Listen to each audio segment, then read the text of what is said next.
चाहत तू मेरी पहली, पहला है प्यार मेरा, तुझसे आबाद जैसे दिल का करार मेरा, हर पल रहे साथ तेरा, हाथों में हो हाथ तेरा। तू आशिकी मेरी कब से, मेरी इल्तिजा है यही रब से, तू ही मिले मुझे हर जगह, मेरे खुदा मेरे खुदा।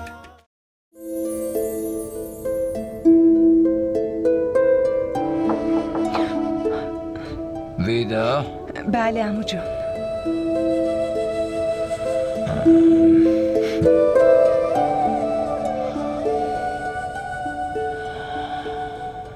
دخترم ازت میخوام که صبور باشی. بذار من تحقیق کنم و اصل قضیه رو بفهمم.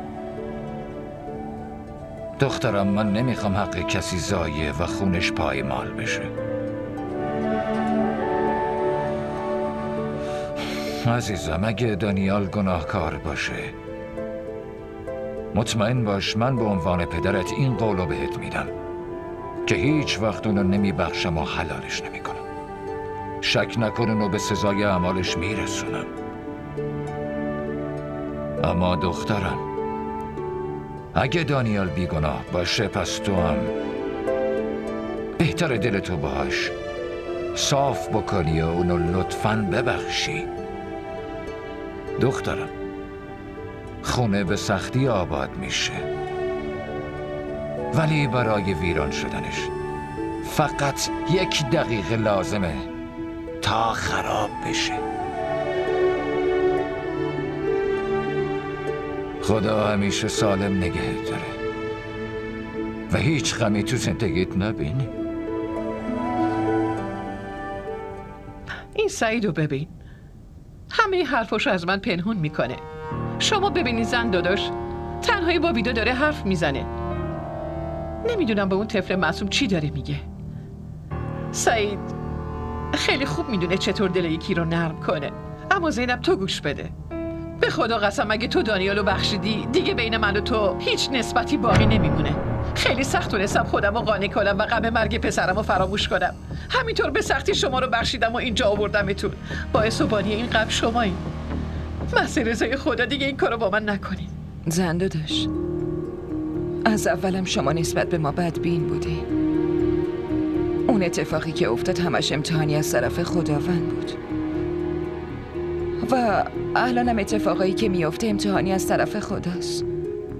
ما هیچ وقت نخواستیم شما را ناراحت کنیم و قصدش هم نداریم. چطور ممکنه به فکر آزار و اذیت کردن خانوادتون باشیم؟ شما که از خودمونیم. زینب این که عزیزت واسط غریبه بشه فقط 1 دقیقه زمان میبره. تو ندیدی از دیشب چه بلاهایی که سرمون اومده؟ تو چطور از من میخوای که قاتل پسرمو ببخشم؟ زن داداش این یعنی من باید مرگ سایمو فراموش کنم. عزیزم داداش سعید حتما داره با ویدا حرف میزنه. خب ازش میپرسه که اصل قضیه چیه. حرفایی که به ویدا میگه رو خوب میفهمم و من نمیخوام که اون چیزی رو به ویدا بفهمونه. چرا ویدا اصلا باید بفهمه؟ زن داداش ظلم بزرگی در حق ویدا شده. قاتل شوهرش الان شوهر فعلیشه. زن داداش ببین اگه ویدا با دانیال آشتی کرد اون وقت من تا آخر عمرم شما را نمیبخشم. از الان بهت گفتم. زن داداش هرچی حکمت خداست همون شه. ما فقط دعا میکنیم که در حق کسی بدی نکنیم.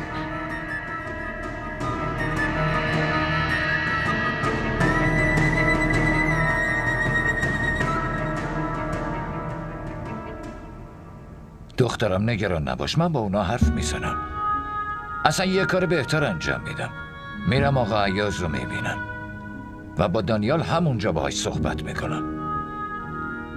من به هیچ وجه نمیتونم از خونه سائم بگذرم. به هیچ وجه. خون سائمو که من به هیچ وجه نمیبخشم. به هیچ وجه نمیبخشم. به هیچ وجه.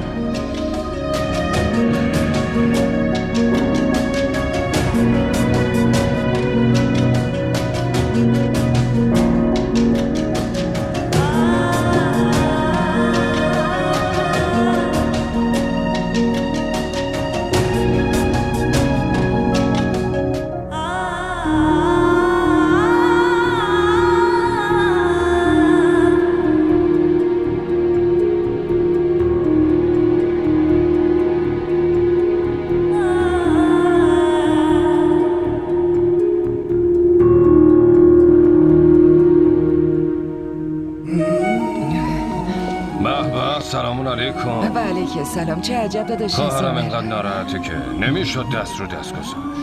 زینب اصلا نگران نباش، خدا همه چی رو درست میکنه.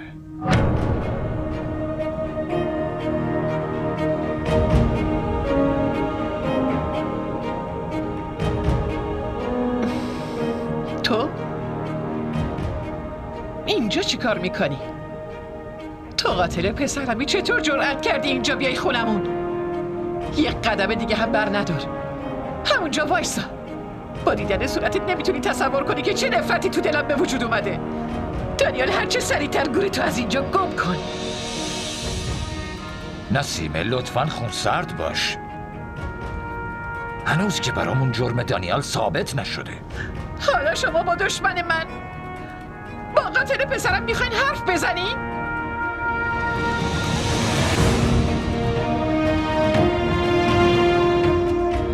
لطفاً برو باهاش حرف بزن و آرومش کن. آقا سعید لطفا زینب جان همینجا بمونه. هر حرفی که الان زده میشه زینبم اینجا باشه بهتره. باشه زینب، تو هم بشین. بفرمایید. بشین. بفرمایید داداش. بشین بذارم.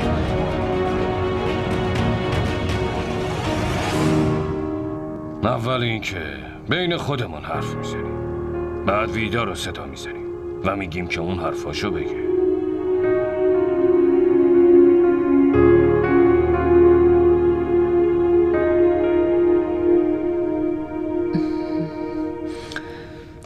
مامان چه خبره؟ فشار خونتون خیلی بالاست.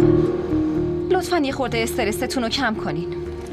آخه دخترم چطور میتونم استرس نداشته باشم؟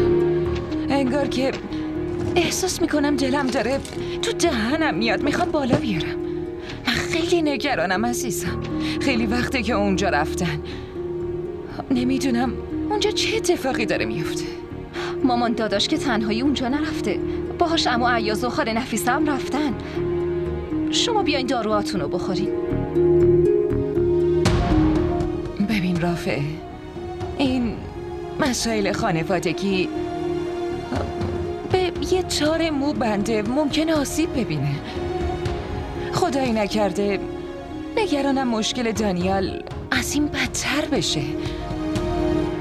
به این فکر میکنم که اگه داداش سعیدم مثل نسیمه اونم عصبانی بشه و با صبر و حوصله به حرفای داداش عیاز و دانیال گوش نده، اون وقت چه اتفاقی میفته؟ مامان داداش حواسش به همه چی هست. شما باید داروهاتون رو بخورین.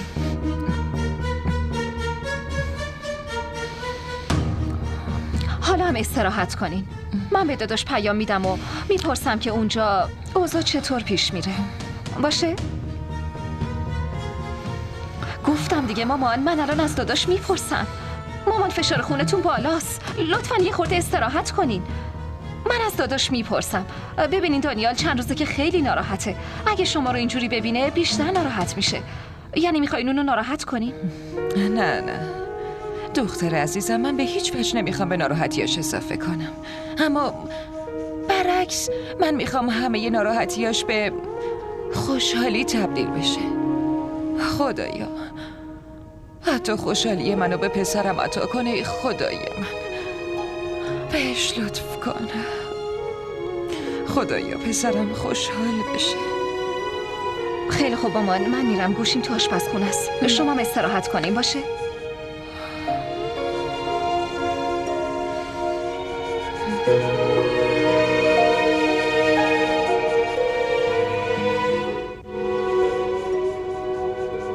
ویدا،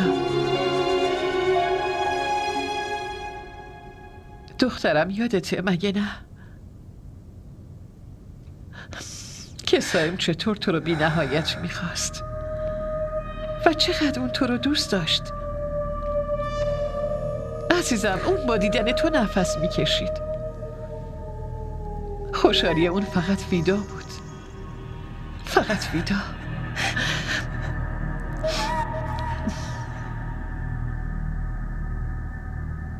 یعنی عشقش برات همینقدر ارزش داشت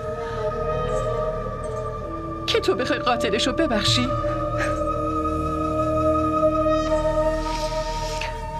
ببین عزیزم، اینا 1000 بارم بخوان و به دانیال کمک کنن و تلاش کنن از اشتباهش چشم پوشی کنن، هر چقدرم خواستن دروغ بگن، تو هیچ کدوم از حرفشون رو باور نمی کنی.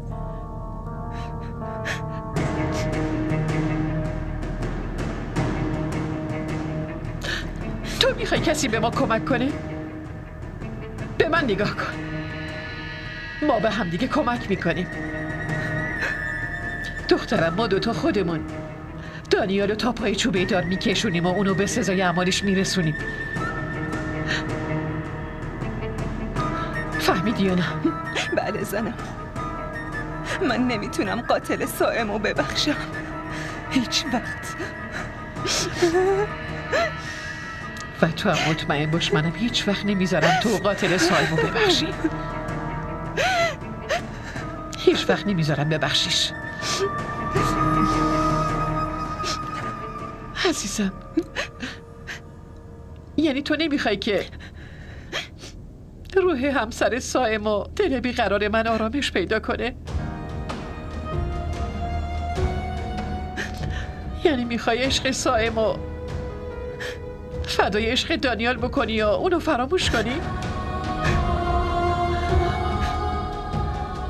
نه زنم، هیچ وقت. چرا این حرفو میزنی؟ خیلی خوب باشه، بهم قول بده که با هیچ کدوم از اونا حرف نمیزنی دخترم.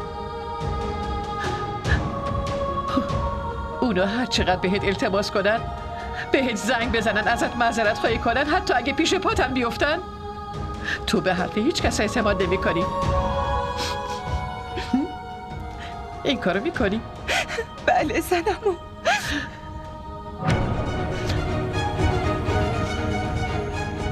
بهم قول بده عزیزم،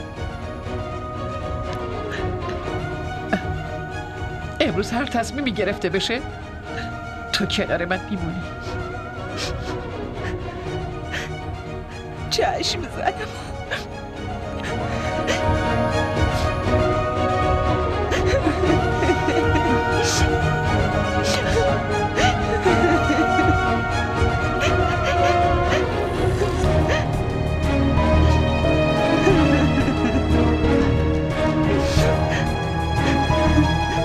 گریه نکن.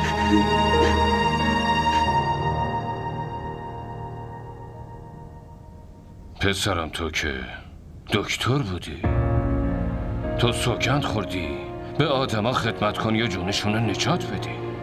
اونجا یه آدمه تنها و بیچاره تو خیابون داشت جون میداد، تو چطور تونستی ولش کنی؟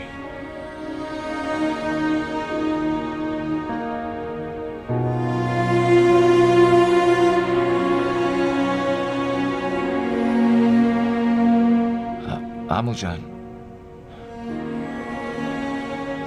من میدونم که ازم اشتباه بزرگی سر زده. میدونم که لیاقت بخششو ندارم. وقتی اون شب من به خاطر کمک کردن پیشش رفته بودم، برای همین رو کتم لکه های خون و اون پلاکم تو جیبم بوده، ولی اون لحظه خواهرم زنگ زد و گفت که مامانم حمله قلبی کرده. صدای آژیر پلیس هم که شنیدم دیگه فکر کردم شاید پلیس منو دستگیر کنن و من نمیتونم همون لحظه خودم رو به مامانم برسونم. معذرت میخوام، من نمیدونستم اون موقع باید چی کار کنم. باید کمک مامانم میکردم. منو ببخشید، خواهش میکنم عمو جان، منو ببخشید. میگی منو ببخشین؟ تو جون پسرمو گرفتی. ای خدا، پسر من تو رو برای کمک صدا زده بود، نه چیز دیگه، و تو اونو تسلیم مرگ کردی و گذاشتی رفتی. شاید صلاح خدا بوده که سائم به دست دانیال نجات پیدا نکنه. اجلش رسیده بوده، برای همین دانیال نتونسته نجاتش بده. دانیال من بی مسئولیت نیست. آقا ایاز، ما خطاهای دونستم اونو همیشه به بهونه صلاح و رضایت خداوند ازش چشم پوشی میکنیم.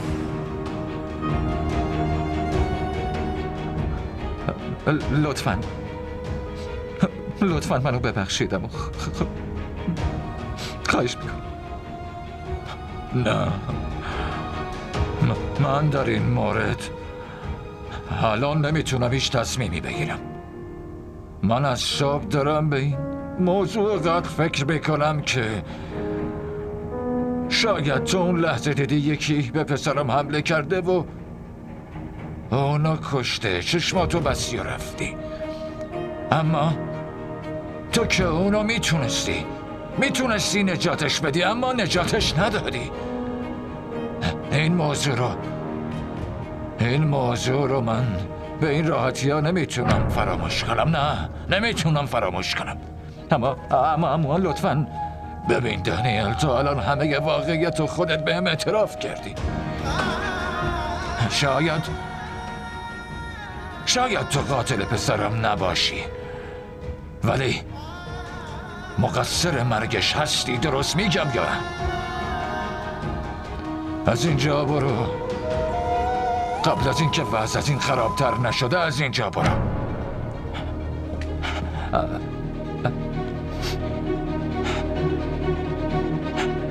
خاله جان، شما که میدونین من تو هنوز نرفتی؟ دوست داری به پلیس زنگ بزنم که بری؟ دانیال، پسرم دیگه باید بری. من میرم ویدیو رو ببینم. ویدیو با هیچ کدومتون حرفی نداره. خاله لطفاً بذارید حداقل یه بار با ویدا حرف بزنم. اینو بدون که تو برای ویدا مردی. ویدا هم همینو گفت.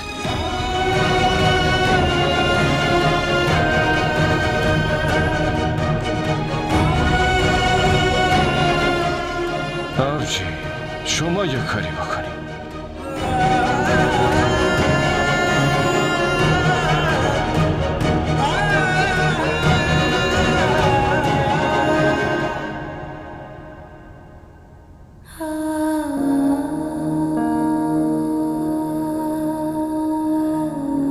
اگه عروسم اینجا بود چقدر قربون صدقش میرفتم، براش کلی دعا میخوندم، چقدر از شنیدن مادر شدنش خوشحال میشدم، نازش میکردم، براش نذر میکردم. مامان جان، دعاهای شما حتی از این فاصله هم میتونه روی اون تاثیر بذاره و نذری که براش کردین اونو از همه بلاها دور نگه میداره.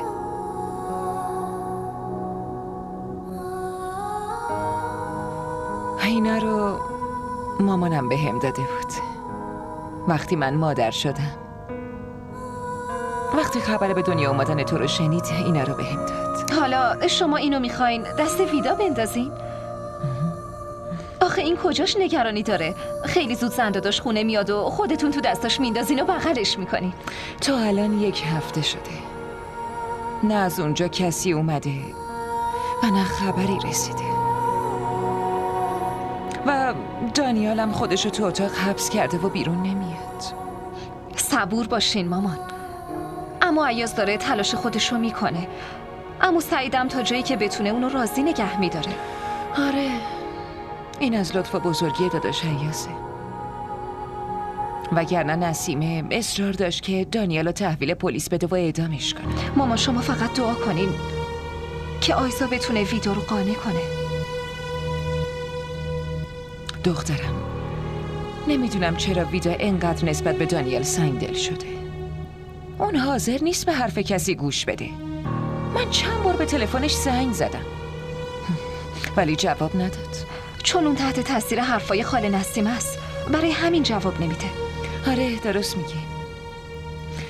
دخترم فعلا برو و برای دانیال غذا ببر. چشم مامان.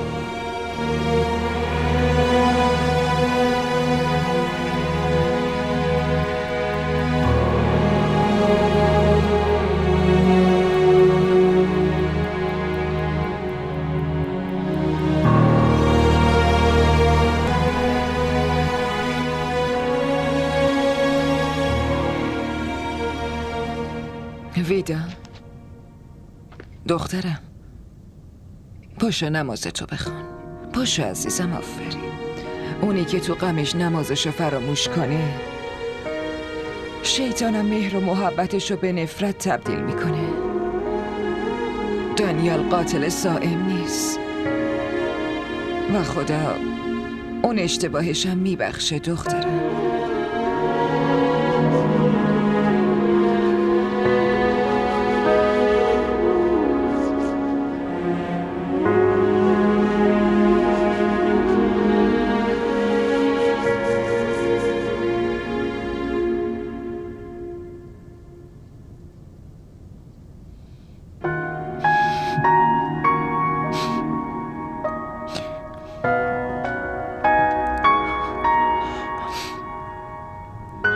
اون اشتباه همو هیچ وقت نمیبخشی و منم دارم تاوان اشتباه همو میدم.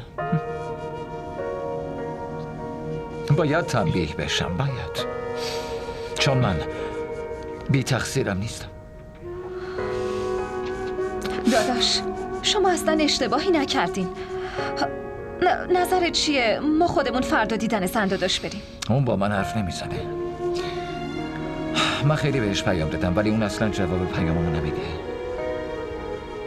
اسکندر و آیزا رو هم هر روز میبینه. به اونا هم گفته که منو هرگز نمیبخشه. داداش همه چی درست میشه. ما همین فردا میریم دیدنش. بهش میگیم هر کاری که تو فکرشه رو میتونه انجام بده، ولی اینجوری بلا تکلیف نذاره. داداش من نمیتونم تو رو تو این وضع اینجوری ببینم. من به خاطر تو پیش زن داداش التماسم میکنم. بیخیال. من باید برم بیمارستان. چند تا بیمار عمل داشتم، باید برم ببینمشون. داداش این وقت شب؟ الان دیر وقت، کجا میری؟ رافع دیگه نباید از مسئولیتم غافل بشم.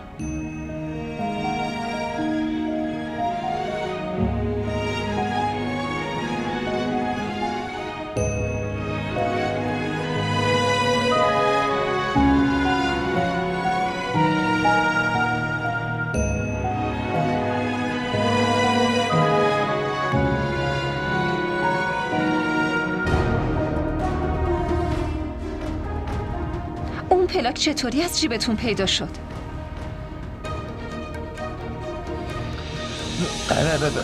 ببخشید دوست من، ببخشید، پلیس داره میاد. اونا میبرنت. تو فقط بیدار باش، باشه؟ چشماتو باز نگه دار، باشه؟ اونا میان میبرنت عزیزم. من با آمبولانس زنگ میزنم. معذرت میخوام، خیلی ببخشید. مامانم بهم نیاز داره. واقعا معذرت میخوام. ببخشید دوست من، معذرت میخوام. چیزی نیست، میان سراغت. آمبولانس هم داره میاد، نگران نباش. بیدار باش. همه چی رو یادم اومد که چطوری اون پلاک از جیبم پیدا شد. الان میرم با ویدا حرف میزنم. الو فریحه بگو. مامان من خیلی نگرانم، اصلا خواب درستی ندارم. من اشتباه کردم. باید چند وقت دیگه هم پاکستان میموندم. مامان این آدم دیگه نباید پشت خونمون بذاره. به ویدا بگو طلاقشو بگیره، وگرنه اونم از خونه بیرون کنین. تو نگران نباش فریحه، منم به ویدا همین حرفا رو زدم. گوش کن عزیزم، شک نکن من حتما دانیالو پشت میله‌های زندان میفرستم و ویدا باید از دانیال طلاق بگیره. طلاق؟ فریحه من بعداً باهات حرف میزنم، به زنگ میزنم.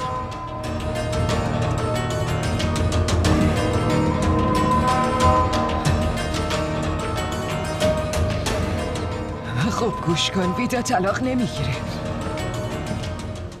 سلام علیکم خاله.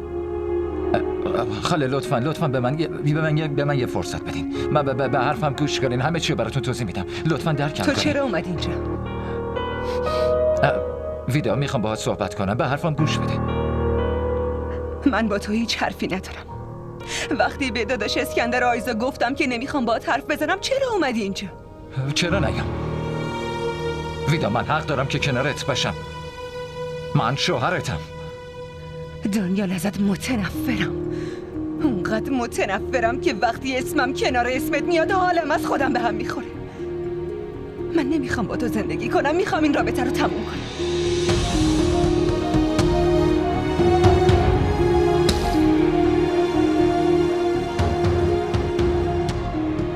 ویدا، تو چی داری میگی؟ مامان، من کاملا جدیم. من میخوام هر رابطه‌مو با این آدم از بین ببرم. من طلاق میخوام. طلاق؟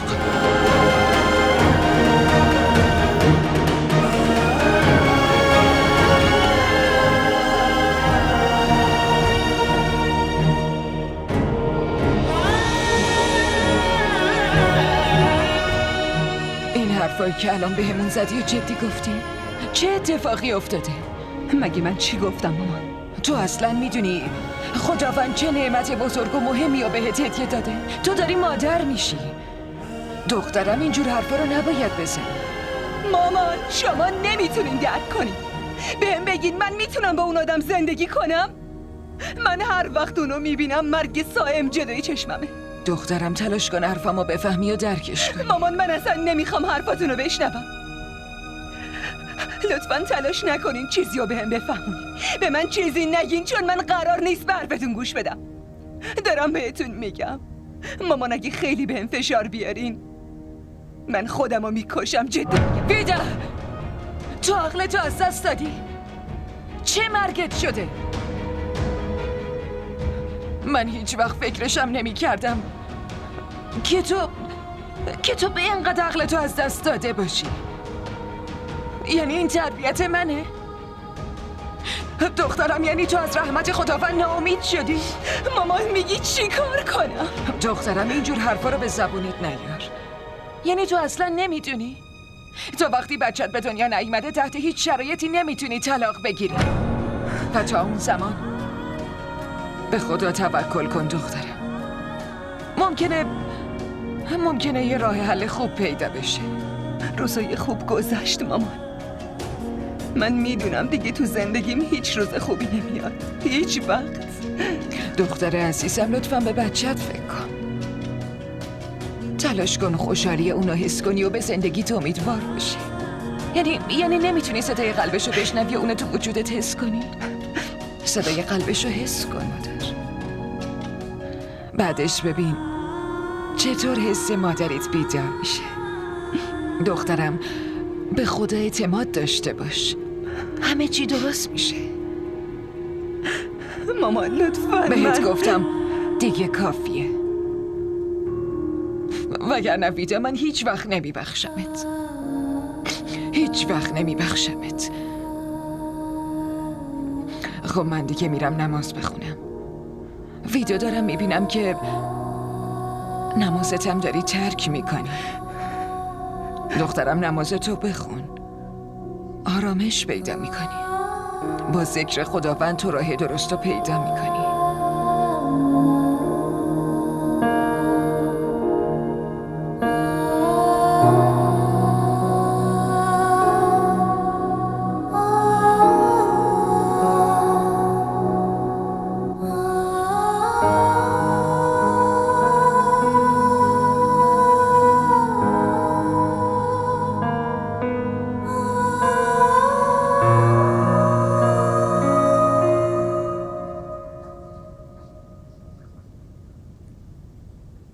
آقا سعید، شما چرا اینقدر نگرانین؟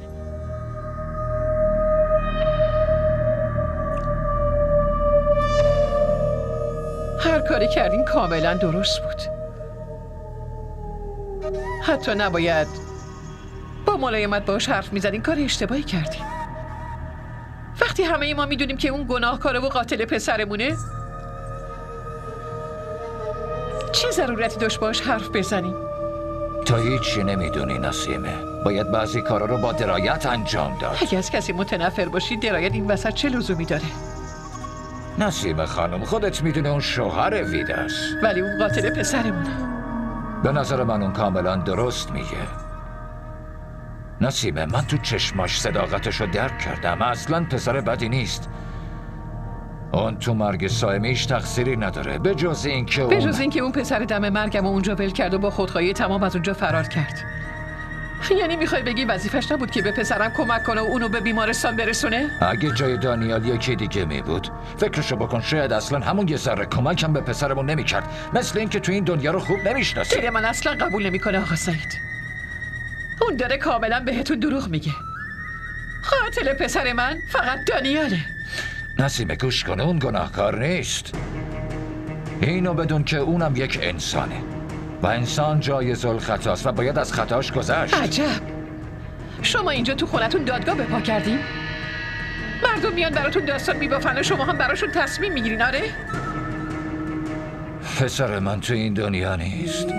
داریم در مورد کشته شدنش حرف میزنیم. یعنی من میتونم انقدر بی تفاوت باشم؟ شما باید کاری کنین که اون تاوانش رو پس بده. نسیمه بذار فکرامو بکنم. فعلا من خودم آشفتم. وقتی من از همه چیز مطمئن شدم و خیالم آسوده شد، اون وقت یه تصمیمی میگیرم. همینطوری فکر کنی. عاقل‌تر از شما اون ویداست که تصمیمشو کاملا گرفته. ویدا؟ اون چه تصمیمی گرفته؟ نمیدونی؟ همون تصمیمی که باید میگرفت. دارم ازت میپرسم ویدا چه تصمیمی گرفته؟ بدون مشورت با من؟ اون هیچ مشورتی نکرده. اون وقت میگه تصمیمشو گرفته. خب ویدا با من مشورت کرده. من مطمئنم تو مشورت خوبی بهش ندادی وگرنه وضعش این نبود. ببین اون میخواد از دانیال طلاق بگیره. کی؟ طلاق؟ آره، طلاق. चाहत तू मेरी पहला है प्यार मेरा, तुझसे आबाद जैसे दिल का करार मेरा, हर पल रहे साथ तेरा, हाथों में हो हाथ तेरा। तू आशिकी मेरी कब से, मेरी इल्तिजा है यही रब से, तू ही मिले मुझे हर जगह।